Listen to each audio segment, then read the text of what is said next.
জঙ্গলের শেষ প্রান্তে আমি এসেছি। এত ঘন জঙ্গল জীবনে আমি কোনোদিন দেখিনি যে এত সুন্দর লাগতে পারে। আর এখানে এক সূর্য পর্যন্ত ঢোকে না, সূর্যের আলো ঢোকে না। তারপরে তোমাকে দেখাচ্ছি এই নিচে বেয়ে চলে গেছে জঙ্গল।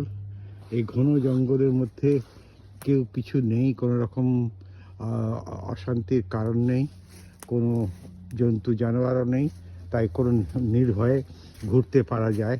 এই সুন্দর জায়গাটা সত্যি মানুষের খুব ভালো লাগবে। কেমন দু সাইডে অন্ধকার হয়ে আছে, গাছগুলো দেখো, এই বিরাট বিশাল গাছটা হেলে গেছে। হ্যাঁ, তাই এখানে কাঠের বাড়ি তৈরি করতে কোনো অসুবিধা হয় না। এত প্রচুর গাছ, এবং গাছগুলো থেকে মানুষের যে লাভ হয় সেটা এই জঙ্গল না দেখলে বুঝতে পারা যায় না।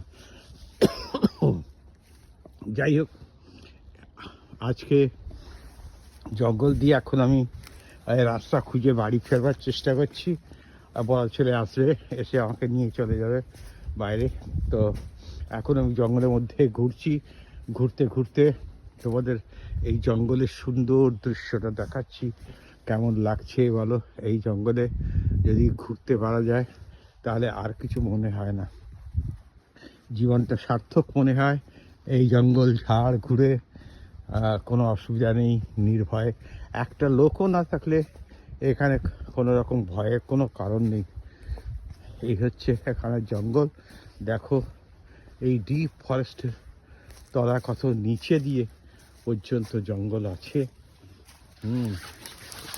এই নিচে, এত নিচে জঙ্গল। এখানে ঢাল, এই ঢালের মধ্যেও জঙ্গল দেখা যাচ্ছে, গভীর জঙ্গল। ওকে, ঠিক আছে, আবার পরে বলবো, জানাবো।